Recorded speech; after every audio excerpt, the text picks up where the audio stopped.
দুদিন নিয়মে বাঁধা জীবন থেকে ছুটি নিয়ে বেরিয়ে পড়লাম একটু ঘাটশিলা যাওয়ার উদ্দেশ্যে। বর্ধমান থেকে হাওড়া, হাওড়া থেকে ঘাটশিলা।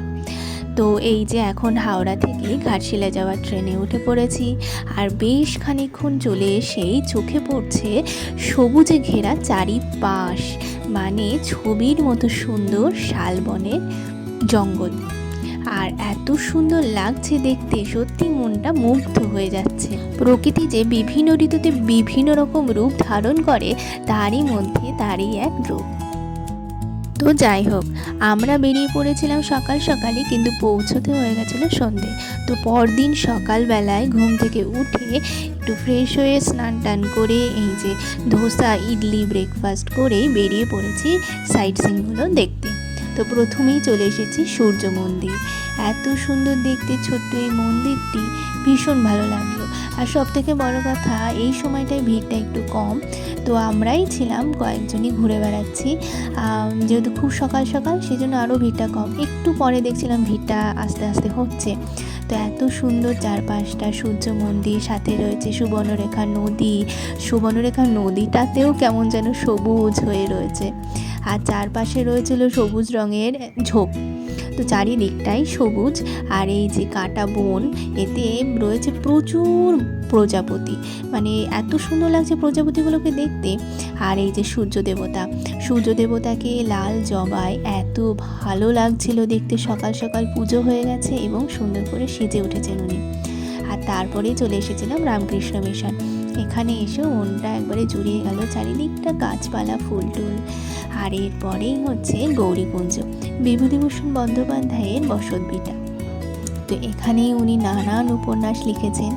তার শ্রেষ্ঠ উপন্যাস, সব কিছুই ভালো, সব কিছুই শ্রেষ্ঠ। তো ভীষণ ভালো লাগে ওনার লেখা। এখানে এই যে রয়েছে নানান ছবি তার প্রতিটা উপন্যাস থেকে। তো পথের পাঁচালীর এই দৃশ্যটা সত্যি মনটা যেন কেমন করে উঠলো দেখে, ভীষণ ভালো লাগছিল চারপাশটা। ভেতরটায় ছবি তোলা নিষেধ, তাই ছবি বা ভিডিও নিইনি। আর এই যে অপুর পাঠশালা।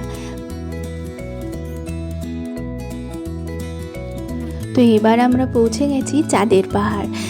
এটার হয়তো অন্য কোনো নাম থাকতে পারে, কিন্তু ওই ড্রাইভার দাদা আমাদের বলল চাঁদের পাহাড়। তো আমার এই নামটাই মনে আছে, অন্য নামটা আমার মনে নেই। তো এই জায়গাটাও ভীষণ সুন্দর, খুব একটা বড় পাহাড় নয়, ওই টিলা টাইপের। কিছু দূর এসে এই যে আস্তে আস্তে আমরা পৌঁছে গেছি ওপরটায়। তো চারিপাশে সেরম কিছু নেই, কিন্তু রয়েছে একটা নিস্তব্ধতা, একটা শান্তি। তো সেই জন্যই হয়তো বিভূতিভূষণ বন্দ্যোপাধ্যায়ের সমস্ত গল্পের মধ্যেই একটা শান্তি পাওয়া যায়। তো এই যে ওপরে একটা এরকম ঠাকুরের কিছু একটা আছে, জানি না এটাকে কী বলে, তবে সিঁদুর টিঁদুর দেওয়া, নিশ্চয়ই পুজো টুজো হয় এই। আর এখানে চিনি আর চিনির বাবাও বেশ মজা করে নিয়েছে একটু। চিনি তো খুব ভালো ঘুরছিল, তো ওকে নিয়ে একটু টেনশন ছিল কি প্রথম এরকম ঘুরতে যাওয়া, কেমন কি হবে। তো যাই হোক, খুব একটা সমস্যা হয়নি। আর এই যে এরপর চলেছি বুরুডি লেকের দিকে। তো এটা হচ্ছে পাহাড়ের মাঝখানে পাথর কেটে এই রাস্তাটা তৈরি করা হয়েছে। তো ড্রাইভার দাদা দেখাচ্ছিল। এবার চলে এসেছি ধারাগিরি ফলস। তো এখানে একটি ছোট্ট ঝর্ণা আছে, এবং এই যে মোগলি, ও আমাদের গাইড করে নিয়ে চলেছে সেই ঝর্ণাটি দেখানোর জন্য। অনেকটাই রাস্তা হেঁটে হেঁটে যেতে বেশ ভালো লাগলো, খুব একটা ক্লান্তিও হয়নি।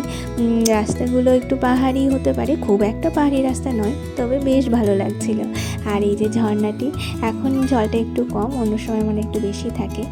আর এই যে চারিপাশে অশোক গাছ এবং অন্যান্য নানা গাছে ঘেরা একটা পরিবেশ, ভীষণ ভালো লাগছিল। জায়গাটা যেমন শান্ত তেমন শীতল, জলটাও খুব ঠান্ডা, খুব ভালো লাগছিল। আর ওই যে মোগলি আমাদের এখানে গাইড করে নিয়ে এসেছে, ও আমাদের মহুয়ার ফুলও দেখিয়েছে, মারাত্মক তার গন্ধ, একটা অন্য রকম। আর মোগলিকে বলতেই মোগলি আমাকে কিছু পলাশ ফুলও পেড়ে দিয়েছে। চারিপাশে অনেক পলাশ গাছ ছিল, সবুজে ঘেরা চারিপাশে পলাশগুলো যেন রক্ত রাঙা হয়ে ফুটে রয়েছে। আর এই যে রাস্তা, ভীষণ ভালো লাগছিল আমার চারপাশ। খুব একটা উঁচু পাহাড় নয়, খুব একটা যানজট নেই, একটা শান্ত পরিবেশ চারিদিকে, সত্যিই শান্ত পরিবেশ। দেখুন, যানজটও নেই, গাড়ি ঘোড়াও অল্প, চারিদিকে শুধু সবুজে ঘেরা পাহাড়, পাহাড়ি জঙ্গল, সবুজ গাছপালা, আর তার মাঝখানেই এই সরু সরু রাস্তাগুলো এঁকে বেঁকে চলেছে। ভীষণই ভালো লাগছিল আমার চারিপাশ। ওই যে দূরে উঁকি মারছে বুরুডি লেক। তো বুরুডি লেকে এসে আমরা প্রথমেই আমাদের লাঞ্চটা সারি। যাওয়ার সময় অর্ডার দিয়ে গেছিলাম, তো সেই জন্য বেশি সময় লাগেনি। এখানে এসে সবাই তাই করছে দেখলাম। লাঞ্চ সেরে নিয়েই সবাই বোটিংয়ের উদ্দেশ্যে রওনা দিচ্ছে। তো আমরা ওই বোটিংয়ে নেমেছি। তো চারিপাশটা রয়েছে পাহাড় দিয়ে ঘেরা, ভীষণই ভালো লাগছে। জলটা অনেক গভীর, ওই মোটামুটি 15 থেকে 20 মিনিট আমরা বোটিং করি। আর চারপাশটা তো ভীষণই ভালো লাগছিল, সবুজে ঘেরা পাহাড় চারিদিকে, আর তারই মাঝে বোটিং করছি। এটা হলো চিত্রকূট পাহাড়। তো এখানে রয়েছে একটি শিবলিঙ্গ এবং এই বিশাল বিশাল পাথর। ওপর থেকে চারপাশটা দেখতে ভীষণ ভালো লাগছিল। এরপর আমরা চলে এসেছি সুবর্ণরেখা নদীতে। তো সেদিন একটু মেঘলা ওয়েদার ছিল, হালকা বৃষ্টিও পড়ছিল। হয়তো একটু রোদ থাকলে আরও ভালো লাগতো পরিবেশটা, কিন্তু এমনিও ভীষণ ভালো লাগছিল, ঠান্ডা ঠান্ডা ওয়েদারও ছিল। এটা হলো রুমকিনী মায়ের মন্দির। এখানে এসে বড় পাওনা হলো মায়ের দর্শন এবং এই যে এই রুদ্রাক্ষের গাছটি, রুদ্রাক্ষের গাছ আগে দেখিনি, তো এখানে এসে এটি একটি বড় পাওনা হলো। এরপর পরের দিন সকালবেলায় আমরা আবারও বেরিয়ে পড়েছি। একদিনে তো সব ঘুরে নেওয়া সম্ভব নয়, তো পরের দিন সকালে সাইট সিন ঘুরে টুরে আমাদের ফেরার পালা। তো এখানে আমরা চলে এসেছি রাতমোহনায়। এখানে সুবর্ণরেখা নদীর সাথে মিশেছে ছোট্ট একটি নদী। তো এই পরিবেশটাও ভীষণ সুন্দর। হয়তো একটু রোদ থাকলে ভালো হতো, একটু মেঘলা ওয়েদার, হালকা বৃষ্টি, সাথে একটা ঠান্ডা ঠান্ডা আবহাওয়া।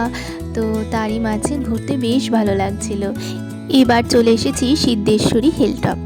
তো রাস্তা দিয়ে আসতে তো ভালো লাগছিল, ফাঁকা রাস্তা অনেকটা। এসে তারপর এই পাহাড়ের সামনে এসে দাঁড়ালাম। গাড়ি থেকে নেমে দেখি মাথার ওপর নীল আকাশ, আর চারিদিকে রয়েছে সবুজে ঘেরা জঙ্গল, সবুজ শালবনের জঙ্গল।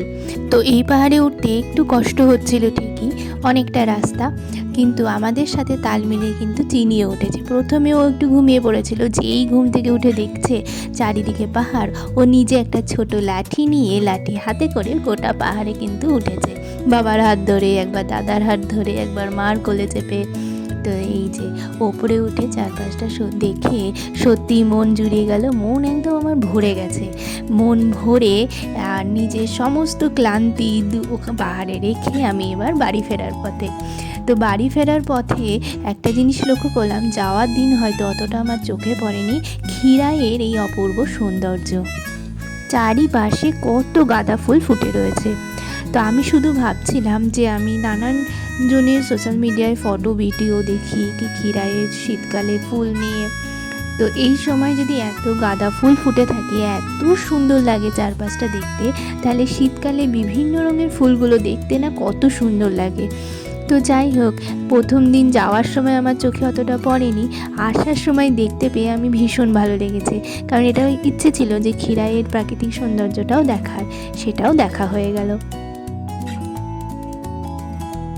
তো বাড়ি ফেরার পথে আমি নিয়ে ফিরছি ঘাটশিলার প্রাকৃতিক সৌন্দর্য, সাথে উপরি পাওনা রইল ক্ষীরাইয়ের এই প্রাকৃতিক সৌন্দর্য এবং কোলাঘাটের রূপনারায়ণ নদী।